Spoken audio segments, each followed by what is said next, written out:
Hey y'all, so let's all look at my nappy head because it's a lazy day.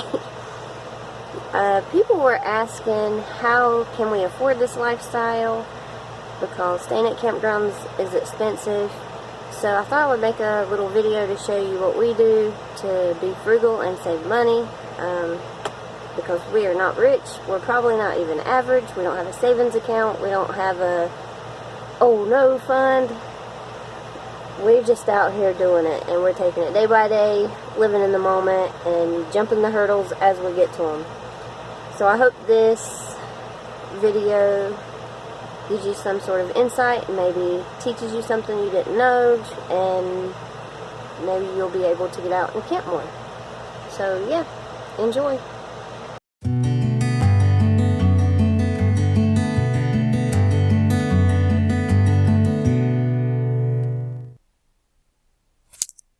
Alright guys, so let's talk about our national forest. Now, the way I go about finding campgrounds in our national forest is I just open up my Google Maps. Google Maps is my very best friend, and I think I use it every single day since we started full-timing. So, basically, on your Google Maps, all of these national forests are going to show up in green, and it'll usually say blah blah blah national forest. I cannot pronounce 95% of them, so we won't even try it for this video. But right here I'm zoomed in on Florida. Let's click on this one, and it'll open it up over here. Most times you can scroll down and read reviews, and sometimes there's pictures. Yeah, okay. Yeah, there's a crap ton of pictures there, but we're not going to do that. We're going to click right here on this website link. Then I'm going to close this page just because my internet's kind of slow out here. I don't want to clog up my computer.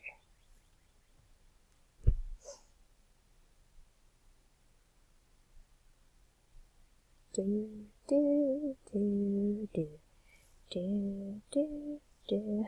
I need to do a little song and dance while it's loading. Oh, are you serious right now?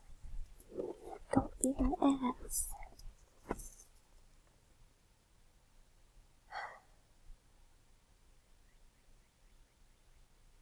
Oh, finally! Okay, so we're here for the Ocala National Forest. We're going to look right over here, and we're going to tick on recreation. Then we're going to click on camping and cabins.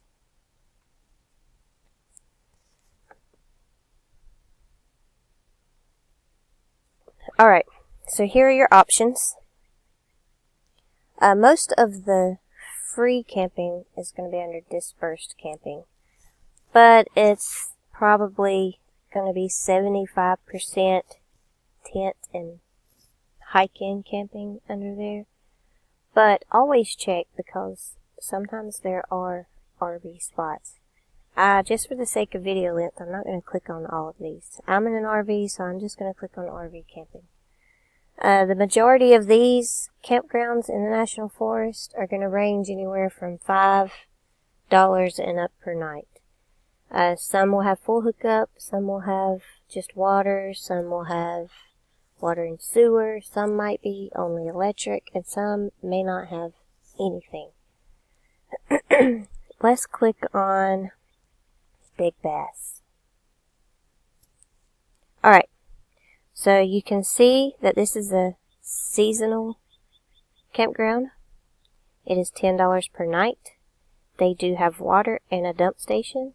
And even if you're not camping here, for a fee of $3, you can come in and dump your tanks and fill up with water. So that's pretty awesome. Okay, so let's go back and try another one. Alexander Springs. Alright. Oh, this one's beautiful, guys. $21 a night, potable water, and bathhouses. But check out these pictures. Check it out. Florida has some of the most beautiful springs. That is my most favorite part about Florida. See that? We're definitely going to put this one on the list. We're going back to Florida this winter. This past winter we went out west because everybody said go out west for winter time, and it was freaking horrible. It rained and stormed. It was cold the entire time we were in Southern California and Arizona. So we're just going to go back to Florida like we usually do. So this is a really awesome campsite for $21 a night. No, it doesn't have electric, but it does have water. And there's a dump station right down the road at another one of the campgrounds. But you get access to this beautiful spring. Now, one concern about staying in national forests, they are in a forest, so you might not always get solar power because of the trees. But some of them are well worth it. Okay. So that's basically how finding the national forest works. Just open up your Google Maps, find the forest that is going to be in your area, come here, click on recreation, then camping and cabins, and check out all of your options.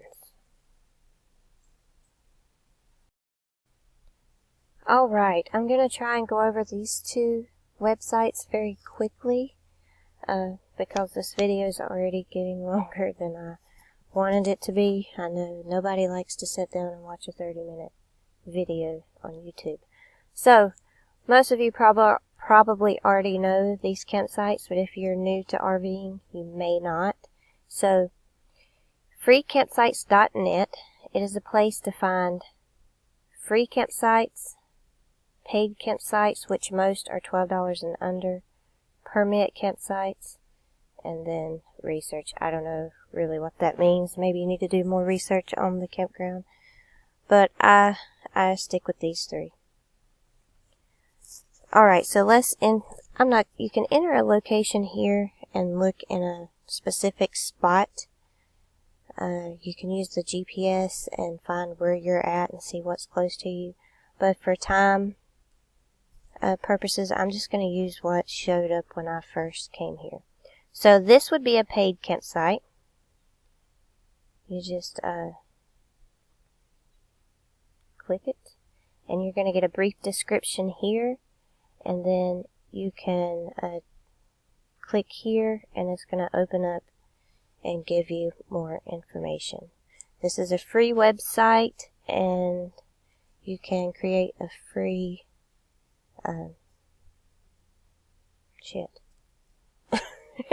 a free account. There you go. Most of them are going to have reviews and pictures. If you create a free account, then you can save to your favorites, and you can leave reviews. So that was a paid one. This blue one means that you're going to have to get some sort of free permit or low-cost permit. And then the green ones, of course, are free. And you just click, it'll show you here how many reviews and photos. So there's that. Now, there is a trip planner option. So if you click there, I can put, let's see, Dallas, North Carolina. That's where I was born and raised. So we'll go from Dallas, North Carolina to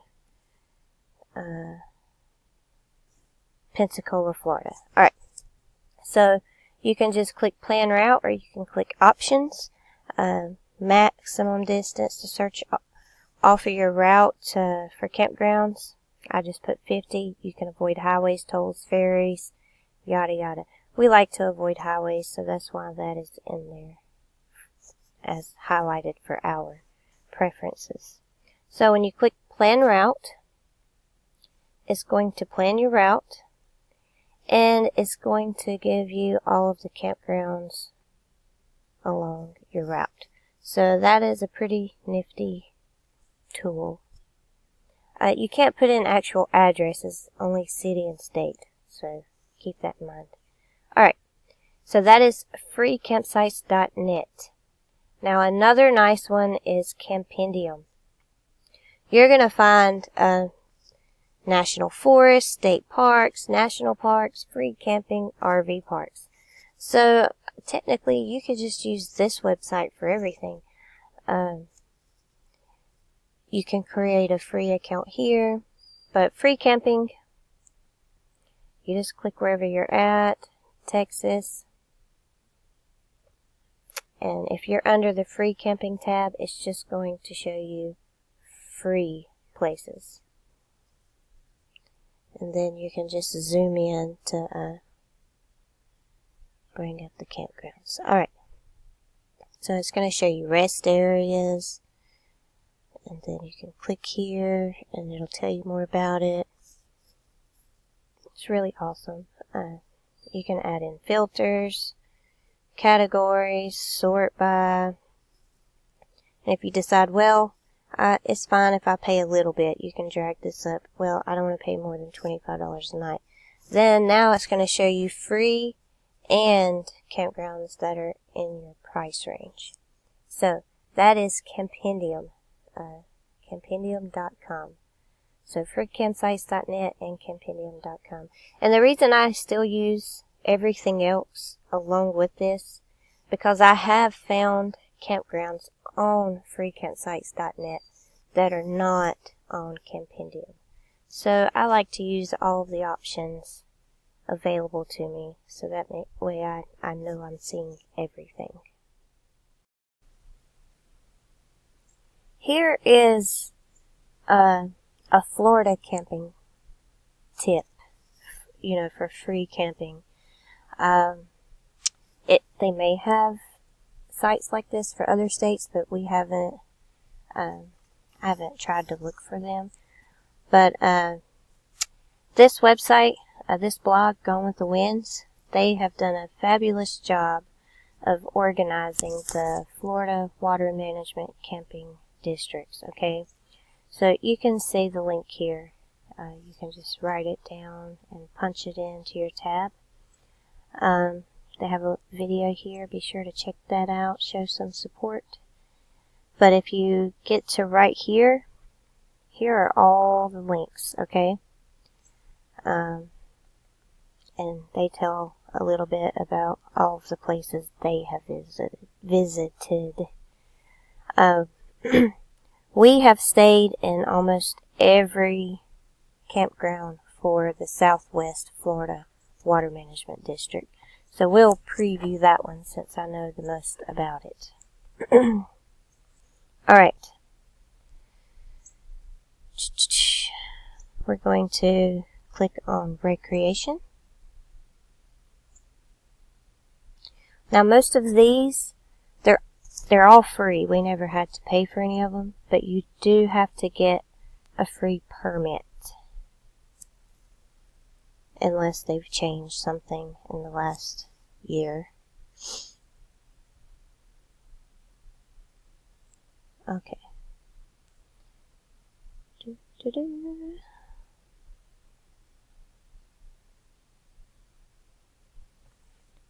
Bear with my slow computer.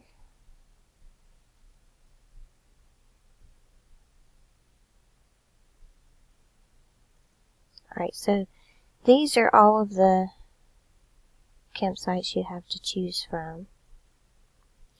Lake Pennsauken, let's do that one. We stayed there. It's totally free. They have a little bathroom, and it has running water,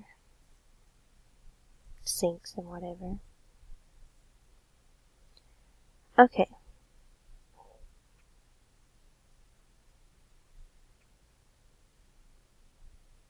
So it's equestrian and primitive camping. They have picnic tables, fire rings, and or grills. They have horse stalls with water, free to campers on first come, first serve. You're responsible for cleaning your stalls. you have to obtain a free reservation. And if I remember correctly, there is a camp host on site, a permanent RV set up with someone living there. And if you have Thousand Trails, I'm pretty sure this is the one that was about 5 minutes from one of the Thousand Trails campground. When we stayed here, we were only Zone Pass members, so we could stay at a Thousand Trails Park for 2 weeks, and then we had to take 7 nights out. So on our 7 days out, we came to this place, and it was a very nice place. They have lots of trails. But yeah, so definitely check all of these out because it's a ton of free dry camping. And a lot of them are gated, and you get a gate code when you make the reservation. So it seems a lot safer. But yeah, check these out. Rewind, write that website down, and check out these campgrounds if you are staying in Florida. When I am in a pinch and I need to find a campground, be it free or not free, and I just need to find a campground really quickly, then I use this app. It's an app and a website, rvparky.com. Alright? It's really neat. You can plan a trip here. You have to name your trip every time you plan it here. And I don't use the directions that this website gives me, so I just throw in some really weird name. So, yeah. I mostly just want to find campgrounds where I'm going, so I just throw in a stupid name and go. So, you can use the GPS, and it never works for my computer. Oh, okay, so it does have its glitches, but I promise it's pretty great. This little thing here, you can just drag and drop to wherever you want. So, for some reason on my computer, when I use the GPS on apps and stuff, it just puts me in some random place. I don't know why. Let's just stay where we're at. Alright, so these are usually, the little green ones are usually, like state parks or government parks or what have you. And if you click on it, it's going to give you all kind of reviews. That's another thing I like about it. I like to read the reviews. So if I can look for things on different sites, I can get a whole bunch of different reviews. But it tells you what they have. You can call them. Go to the website, get directions. I will say that the phone number and website is not always accurate, because all of the information here is published by users, regular people, and regular people screw up. Why they can't type in the correct website address, the correct phone number, I'll never know. But don't always trust that. If neither of those work, then I usually just highlight this, and, well, shit. Anyways, just do that and then just search. Let's take that out. And then it'll normally come up here, and then you can go to the regular website. That's if it doesn't work. So, then it's going to show you Walmarts, and it'll tell you if you can camp there or not. It's going to show you gas stations. All of these are your regular campgrounds. It's going to show you Cracker Barrels. It's going to show you a lot of stuff. KOAs, that is what the KOAs look like. If there's any low clearance, that's going to show up on here. You have Cabela's. So yeah, it's pretty neat. You can sort it by stars, distance. You can apply filters.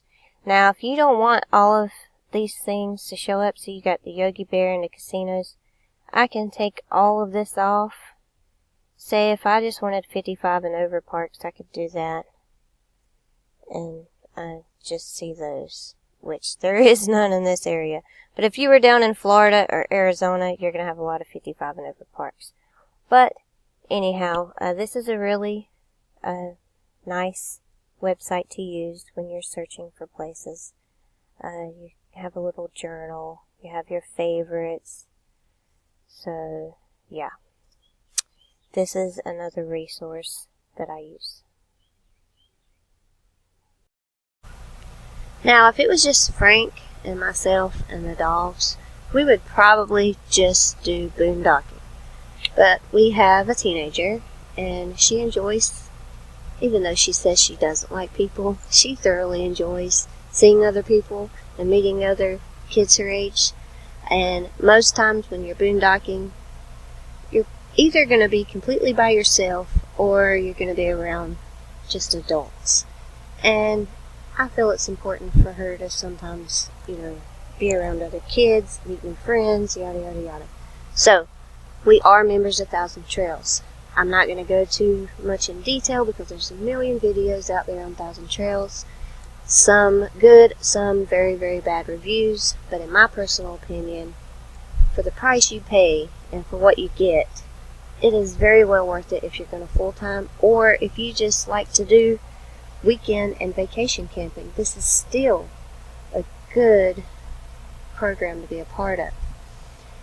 We started as Zone Pass members, and now we're Elite Lifetime members. There's a bunch of different tiers. I'm only going to show you the Zone Pass.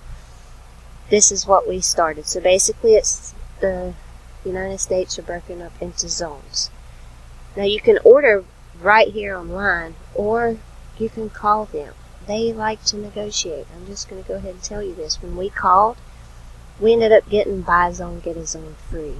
So we started with the Southwest and the Southeast zone, and that gave us 18 campgrounds on the west and 23 campgrounds on the east. You can pay for it all up front for like $500 for the year, or you can switch to monthly, which I have it here, and it would be $42 a month. And what you're getting are what I showed you. Whichever zone you picked, you get those campgrounds. And with the Zone Pass, you can stay up to 2 weeks at a time. So I could go to a campground in North Carolina. I could stay for 2 weeks. Then I go home for a week. Then I can go back to another campground for a week. So it's basically 14 days in, 7 days out. You can stay up to 14 days, but then you have to go stay somewhere that is not a Thousand Trails campground for 7 days, and then you can go back.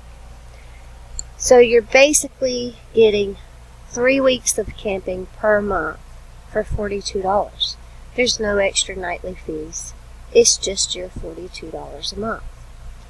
I mean, and these campgrounds, they usually have some type of water source, a pond, a creek, a river, a beach. Everyone I've ever been to has a pool. Some have hot tubs.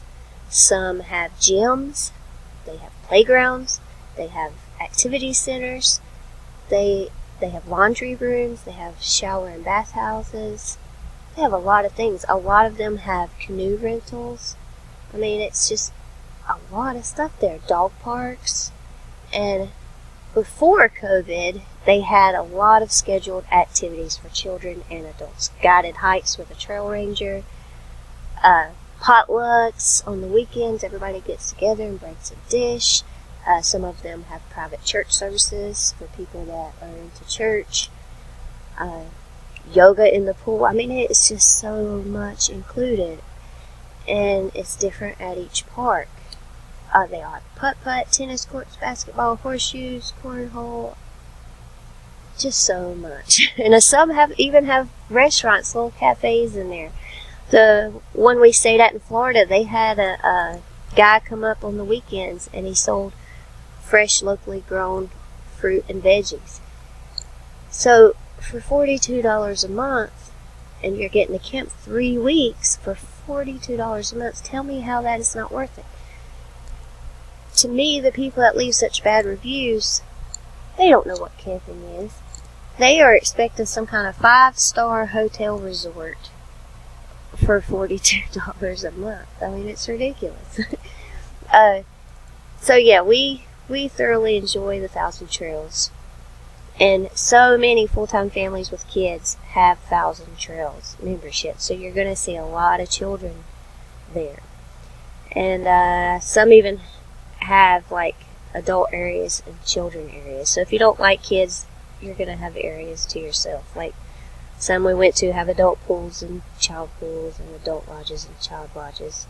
I do believe those are somewhat fading away because someone did a lawsuit saying it wasn't fair, blah, blah, blah. But trust me, if you don't like kids, there's still private spaces for you at the campgrounds. Now, like I said, we started out with the Zone Pass, but we enjoyed it so much we upgraded to the Elite Lifetime. I'm not going to go into all the details, but basically we get all of the campgrounds. All of them in all of the states. So, and we don't have to take 7 days out. We can stay 3 weeks at this park and go directly to another park in Thousand Trails and stay 3 weeks. We pay a little bit more. Our dues are still the same. Our monthly dues. I think our monthly dues is like $43 a month. We are paying on our loan for 5 years, but after 5 years, that loan is paid off. I think we have 3 more years left. And then all we pay is our monthly dues for the rest of our life, and we have all of the campgrounds. This Trails Collection is an added thing. You can get extra campgrounds for $300 a year. You cannot pay on that by the month. We do not do the Trails Collection. I don't feel it's worth it, and I don't feel it's needed. We do just fine without it. So yeah, Thousand Trails. It is a big help with us. So even if you don't want to, we go to campgrounds for our kid, but we have a good time there too. It's really nice, especially like if it's bad weather or if you get sick and you just need some downtime. It's nice to just check into a Thousand Trails with no money and just stay for a week or two and regroup. There's something else I was about to say, and I forgot. Oh, okay. So once you're a member of Thousand Trails, you also have what we call a day pass, free day passes. So say you're traveling through here, and you already have free boondocking places. You don't want to stay in a campground, but you can stop at one of these Thousand Trails for the day. You can pull in, dump your tanks, fill up with water, do your laundry, then get back on the road and finish going to your destination.